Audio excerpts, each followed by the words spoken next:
winner's edge, why mental training is the key to success. So as most of you guys have been through or know, on the bike training can be very tedious and very challenging to do, right? Long hills, if you're not a climber, if you're a big guy like me, that's something that we hate. Sprinting, being able to have that ability to make yourself suffer on the bike is a very unique thing to have. And a lot of people don't realize how unique that actually is. Endurance sports are very different than any other. Playing basketball, you're running up and down the court, you get tired, coach takes you out, and you get put back in. There are mentally tough games when you're going back and forth and you're having to grit it out. But on the bike, you're there for a reason, and that's because you choose to be. No matter how hard the race may be, that's something that you choose to be at and choose to be doing. So the mental training for endurance sports is very unique in that you guys are actually doing a little bit of it every single time that you're getting out and going to train.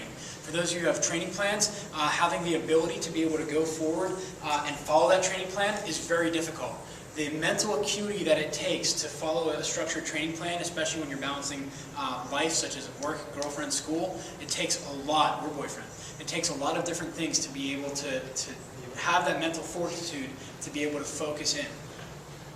So what is mental training? And a lot of you guys that I'm working with are actually getting a little bit of mental training and don't even realize it. A lot of it is how the block is written, how difficult is it. Those training trackers I have you guys fill out and send in, incredibly, incredibly important because I get a feedback as to how you're feeling on the bike and where you stand mentally. Some of you guys have heard me tell you that you need to go home and start practicing mental imaging. So closing your eyes and thinking, feeling, sleeping, eating, breathing, everything that you want to be. What I want to do is challenge each and every single one of the athletes I work with, and those that I've had the pleasure of working with, understand this. I'm challenging you to raise your standard. What is your standard living? What is your standard training? What are you doing? What is your standard? What are you willing to accept? And those of you who've known me for a long time, and Samson and Nemo have known me for a very long time, I have high standards. I hold myself to very high standards. The people that I hang out with, I'm very particular and anal retentive. That's my standard, and I expect it to a point the same of every single athlete that I work with. That's why the training plans are so demanding and that the communication is so integral, because if I don't know where you're standing, I can't do my job well. Every time I see somebody come into the studio, I'm reading their body language. I'm looking at their movement patterns. How are they moving today? If they were here before, what types of things did we see on the bike last time? Are they walking differently? What's their attitude? What are they saying? Are they scared about today?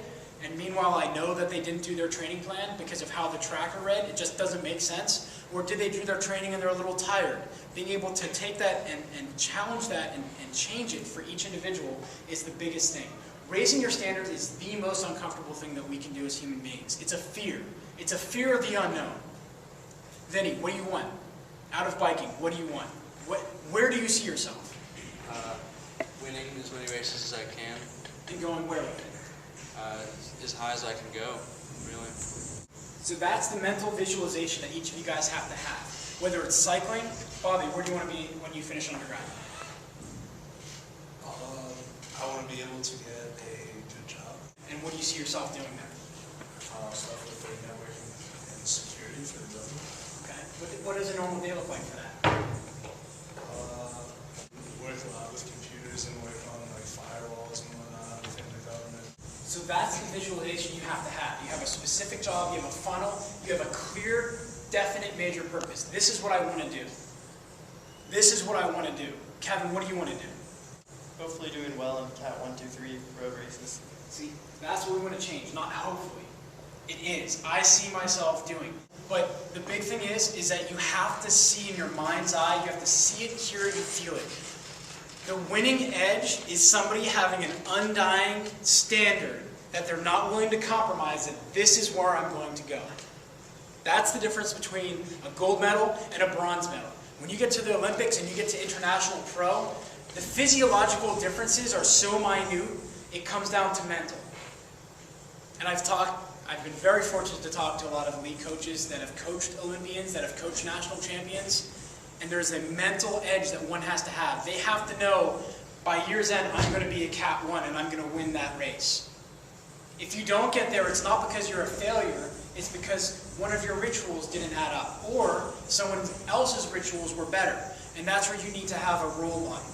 for wherever your goal you want your goal to be. You have to have a role model. Who do you see? Who can you talk to who's done that? Who's been there and is 2 or 3 steps ahead at a high level? And how do you get in touch with them? A lot of people are scared to do that. So the mental edge is writing an email to Chris Carmichael and saying, hey, I'm a new coach in Pittsburgh and I want to learn a little bit from you. Quick question for you. What did you do with Lance when he first started with you? What was the major thing that you saw that would improve his abilities most? Did you do that? Huh? Did you do that? No. You can't be afraid to reach out. There's an author out there, Tim Ferriss, talks about this. Find a simple question that shows that you care and just cold call somebody. And you don't say, hey, is Mr. Armstrong there? It's going up to Lance Armstrong and saying, welcome back, Mr. Armstrong. It's nice to have you back here across Vegas. That I did. Yeah. And you know what he did? He looked in my eye and said, you know, you're the first person to sincerely say that. Thank you. I don't know the guy from, well, I know the guy. I'm like, hey, but to have that role model and to have that mental acuity, to be able to have that confidence and say, this is where I'm going, this is what I'm going to do. That's the winning mental edge. Seeing yourself at the end of your steady states, at the end of your VO2 maxes, at the end of a race, people hanging off your wheel. We just did that today with Haley. Look at the picture, see the hill behind you, and pretend that you're racing. The finish is at the top, you got 3 people on your wheel, and you need to drop them. Having that mental edge, that's mental coaching. That's the most basic of mental coaching. Some of the things that I'm going to give to you guys as the pit team, you guys are going to get terms. And I'm going to ask each of you guys, it will just be posted on the Facebook. I want you guys to take 2 minutes out of your life, email me, what does this word mean to you? So aggressiveness would be the first one. We're just going to do A through D. We're just going to do 4. That's going to tell me about who you are and how we can help you better. A lot of individuals don't realize that, and I just posted this today, you are the limited edition of yourself. And this came to me this morning. I'm making my omelet. I have these tomatoes that I like to put in. And I just realized today the name of the company is Limited Edition. And the first, limited edition tomatoes. Really, yes. There's 40 tomatoes in there, the limited edition. And I'm sitting there thinking, what else is limited edition? Usually it's a sports card, like Ken Griffey Jr., rookie card, limited edition reprint, limited edition bike componentry. You are the limited edition of yourself. So why aren't you treating yourself like that? Why aren't you looking and saying, this is where I want to be? You have to believe it with everything that you have. The difference between success and failure, especially in bike racing, is millimeters. I'm going to take something from Tony Robbins. He's talking about his golf swing. The difference between a trajectory of 275 yards and 100 yards is millimeters at the head of the club. In a bike race, Samson experienced this at PA States last year. What's the difference between second and third? A few millimeters of a tire length. And not giving up. Having that undying belief, I can beat this person. You have to have that focus and the ability to say, I am worth it, I am equal to it, and these are the rituals that I need to have to get there. I need to get up at 5 o'clock, get my ass on the trainer every day. I need to get my workout in. I need to make sure that I'm in bed by 11 so I can sleep 6 hours. Not on the phone, not on the computer, not looking at my TV. I need to get into a ritual that will allow me to get to that point. That's the mental edge.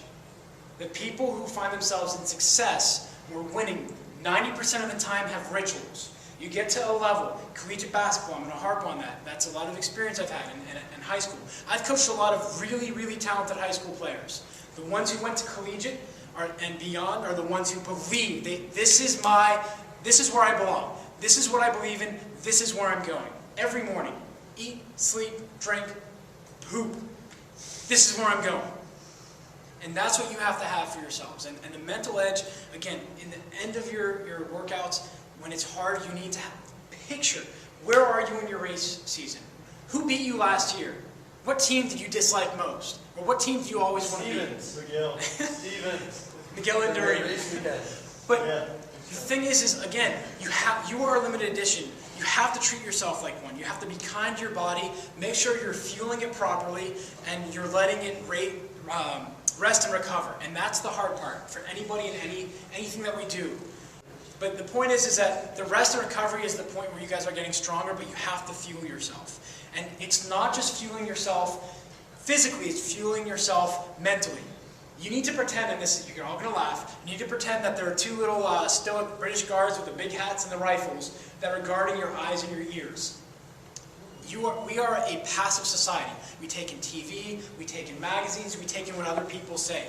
The people that I see that have extremely huge amounts of talent and don't go anywhere, and I've seen this at the high school and collegiate basketball levels, people are talking around them and they believe it. This player had a horrible game, he's done, he's not going to make it in the league. As soon as you hear that, it drips in, it seeps in, it's evil. You have to have little tiny stoic guards to keep that out of your heads. If somebody says, oh, you had a bad race, no, I didn't, he just beat me. He had a better day than I did. It didn't go my way. You always have to have that belief that you're learning, it's not a failure, it's this ritual didn't work for me and I can correct it. So if you do this and allow yourself the time to figure out who you are and what your core values are, you're going to be releasing the new updated limited edition every single time that you wake up and greet the morning sun. This is the most important thing that you can do. As an undergrad, one of the best pieces of advice that I was given is get your ass out of bed within a half hour at the same time every day. Whether it's 5 o'clock in the morning or 9 o'clock in the morning. It puts you in a ritual. It forces you to focus a little bit. And for where you guys are right now, literally you have the world in front of your hands, whether it's through bicycle or through your education. Focus on it. You have to raise your standard. You will not accept less. You need to find somebody that's gone there already. Talk to them. What were their struggles? What were they able to and not able to do? Same thing goes for biking. We're very fortunate here in Pittsburgh, especially at Pitt. We have a lot of very phenomenal riders that have raced for Pitt, collegiate level, and for the national championship. One of the best 150 in the nation, best 120 in the nation. We have domestic pros here. Ride with them. Learn from them. Say, what gets you out of bed in the morning at 4 o'clock to get on the rollers for 2.5 hours and suffer? What drives you? What is that millimeter that's going to help you get to that point? Have that mental acuity and that ability to focus, and that'll come back and you guys will reap huge rewards later on. The biggest thing is you have to be persistent and you have to have, again, raise your standard. Tony Robbins talks about it. He's in his car on the LA freeway and he gets angry. He's a big freaking dude. I am worth $1 million. I will help this client achieve what he needs to achieve. I will help him learn more. He's sitting there yelling it. You can't just say it. If you're just having a mantra or you're just having a saying, willpower gets you nothing but regret. And there are two burdens you can carry in life. The burden of regret or the burden of a failure or a way that didn't work. And you don't want regret. I regret not working my ass off that last summer and settling for a manager position with the Pitt basketball team. I don't want any of you guys to carry around a burden of regret. Because it sucks.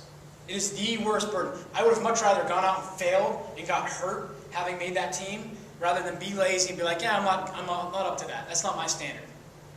Raise your standards, whether it's in cycling or in class. Raise your standards and be emotional about it.